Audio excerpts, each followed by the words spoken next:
Welcome to the Learning Pines YouTube. We hope this video helps. You start by enabling the YouTube Data API v3 and creating credentials so requests will authenticate. First, choose OAuth 2. 0 if you need user-level access, otherwise use an API key for public data. Once done, copy the client ID and client secret and set authorized redirect URIs in the console so your app can complete the OAuth flow. Make sure to restrict the key to your domain or IP. This prevents unauthorized calls and minimizes quota misuse while you begin development. Now you implement authenticated requests and learn how endpoints behave. Exchange the authorization code for access and refresh tokens so you can request protected resources. That's the how. Then call endpoints such as search, list, and videos. List using the access token in the authorization header.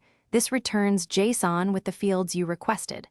Also plan for quotas by minimizing fields and using pagination. If a request fails with 403 or 429, back off exponentially and retry, because the API limits are enforced server-side.